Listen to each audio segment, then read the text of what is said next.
Hello students.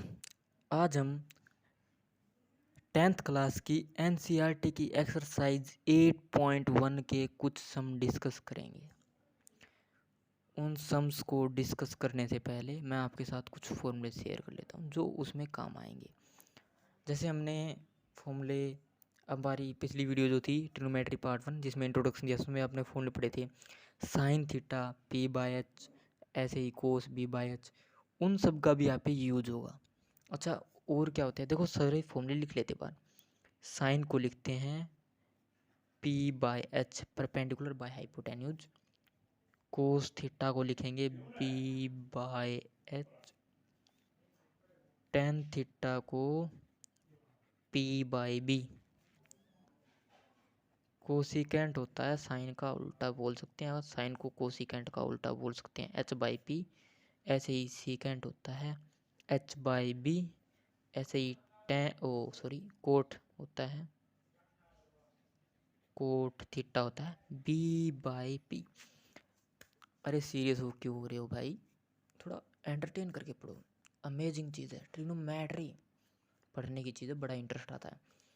अच्छा, sine theta जो है ना वो 1 बाय कोसिकेंट थीटा भी होता है।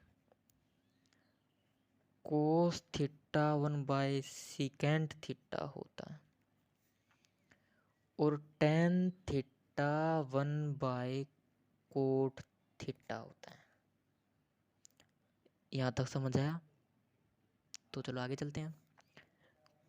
कोट थीटा को हम cos theta by sine theta भी लिखते हैं, और ऐसे ही टेन थीटा को हम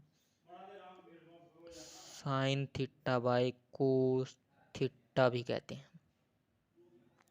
तो चलिए स्टार्ट करते हैं हमारी एक्सरसाइज 8.1 के कुछ सम यहाँ पे करेंगे।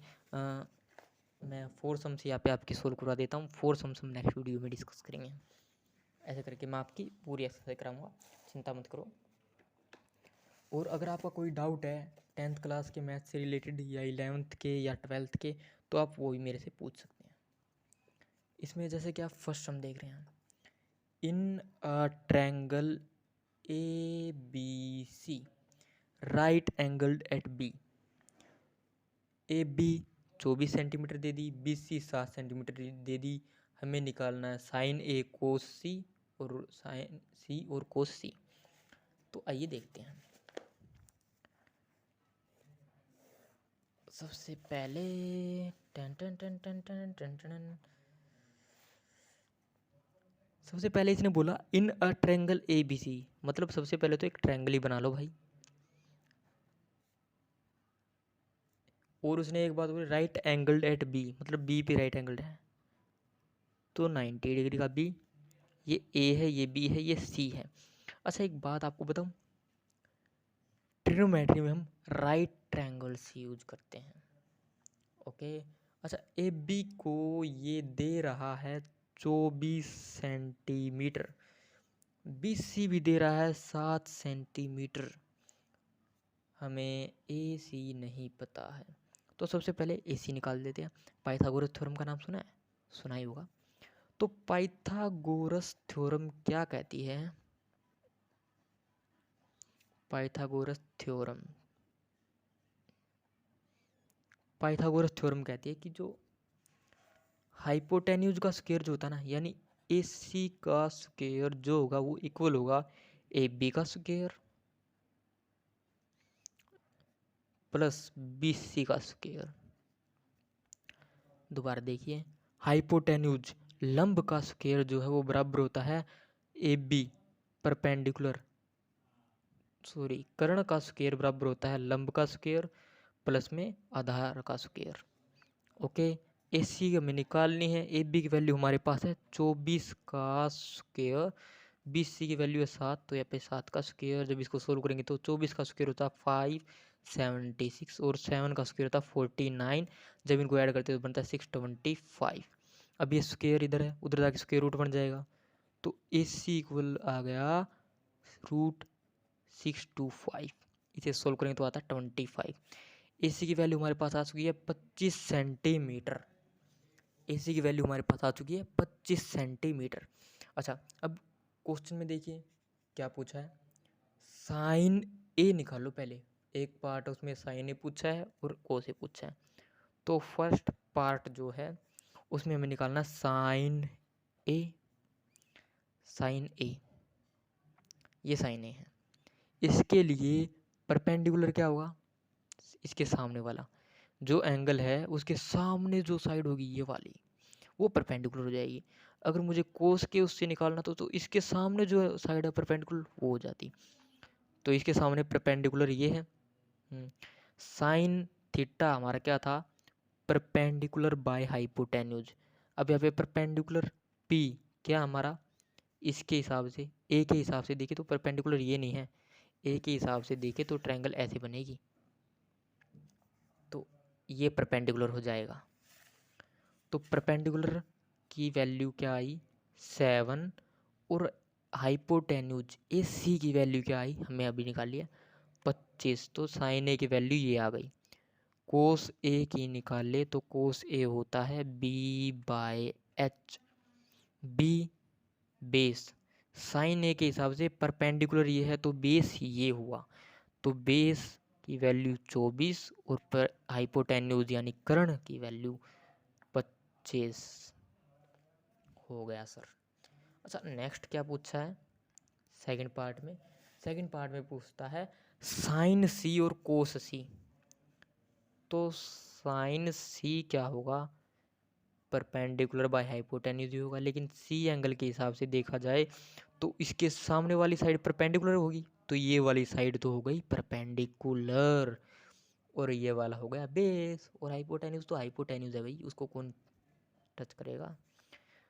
परपेंडिकुलर 24, हाइपोटेन्यूज 25, यहाँ पे निकाल लिया, मैंने निकाल लिया, आपने निकाल लिया। अच्छा, कोस सी क्या हो गया,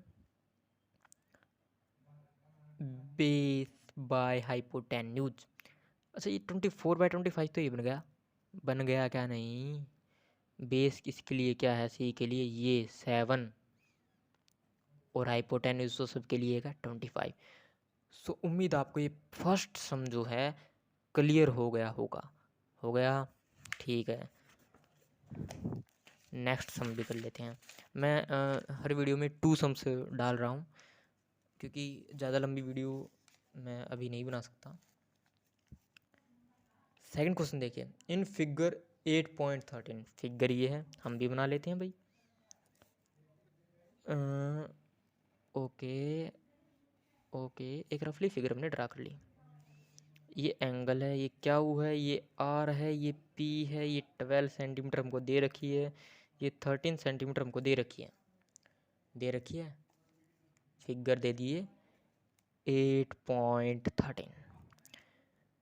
निकालना क्या सर, निकालना हमें 10p माइनस कोट आर। तो सबसे पहले तो यार इन सम्स को सोल्व करने से पहले हमारे पास तीनों की वैल्यू होनी चाहिए, परपेंडिकुलर, बेस, हाइपोटेन्यूज, तीनों की। परपेंडिकुलर है, हाइपोटेन्यूज है, लेकिन बेस नहीं है। फॉर्मूला क्या था, पी आर का होल स्क्वायर इक्वल होगा पी क्यू का whole square plus Q R का होल स्क्वायर। अच्छा, पी आर की वैल्यू हमारे पास है 13 का स्क्वायर। अच्छा, ये क्या था, Pythagoras theorem, Pythagoras theorem. P Q की वैल्यू क्या थी 12 का होल स्क्वायर, क्यू आर की वैल्यू, क्यू आर की तो निकालनी है भाई, 13 का स्क्वायर होता है 169, 12 का होता है 144 और क्यू आर का स्क्वायर हमें निकालना है। इसको हम इधर ले आते हैं, 169 माइनस 144 इक्वल हो गया हमारा क्यू आर का होल स्क्वायर के। अगर इसमें से इसे माइनस करते तो हमारे पास बचता 25, जो कि क्यू आर का होल स्क्वायर के इक्वल आता। इधर रूट डालेंगे तो हमारे पास क्यू आर की वैल्यू भी आ गई है 5, यानी क्यू आर जो है वो हमारा 5 सेंटीमीटर आ चुका है। अब ये बोल रहा है कि 10p माइनस कोट आर हमें फाइंड करना है। तो सबसे पहले 10p की वैल्यू निकाल लो। 10 क्या होता है, परपेंडिकुलर बाय बेस। p ये है, जो एंगल में निकालना है उसके सामने वाला परपेंडिकुलर होता है। वैसे तो ये परपेंडिकुलर है अगर डायग्राम के उससे देखें, लेकिन हमें जो एंगल निकालना देगा उसके हिसाब से हमारे परपेंडिकुलर और बेस चेंज होते जाएंगे। ये परपेंडिकुलर, सॉरी, ये पॉइंट, ये एंगल है, इसके सामने वाला ये हमारा हो गया परपेंडिकुलर और ये हमारा हो गया बेस। तो परपेंडिकुलर की वैल्यू अभी निकालिए, क्या हुआ आर की, 5/12, ये हमारे पास 10p की वैल्यू। कोट आर की भी निकाल लेते हैं। कोट आर की वैल्यू कैसे निकालेंगे, एंगल आर ये है तो इसके सामने वाला परपेंडिकुलर होगा और इसके साथ वाला जो होगा वो बेस होगा। तो इसके सामने वाला परपेंडिकुलर है, ये b/p होता है ना, 10 का उल्टा। ओके, तो बेस क्या है, आर निकालना, तो उसके सामने वाला परपेंडिकुलर तो ये है यानी 12, और बेस ये बेस ही, आप समझ रहे हैं। देखिए, ओ सॉरी गलती कर गया मैं, ये 5 ही होगा, ये 5 होगा क्योंकि बेस है ना ऊपर, तो हम कोट की बात कर रहे हैं। ये एंगल है, इसके सामने वाला परपेंडिकुलर है, इसके साथ वाला बेस। तो हमारे पास बेस कितना है 5 और परपेंडिकुलर कितना आया 12, तो 5/12। और हमसे इसने वैल्यू भी पूछी है 10p माइनस कोट आर, तो 10p की वैल्यू भी वही 5/12 आई है, कोट आर की वैल्यू भी 5/12 आई है।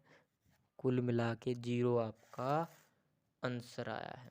ये देखिए, कोट आर की वैल्यू 5/12 है, 10p minus cot R 5/12 minus 5/12 0 आ गया, तो इस सम का आंसर आता है 0। सो फ्रेंड्स, वीडियो को यहीं पर रोकते हैं और नेक्स्ट सम आपको अगली वीडियो में डाल दूँगा। ऐसे ही मैं आपका फुल मैथ कवर करवाने की कोशिश करूँगा। अगर आप का कोई डाउट है 10th क्लास, 11th क्लास या 12th क्लास से रिलेटेड, तो आप मुझे कमेंट सेक्शन में दे सकते हैं। वीडियो को लाइक कीजिए, मेरे चैनल को सपोर्ट करिए प्लीज़। Thank you.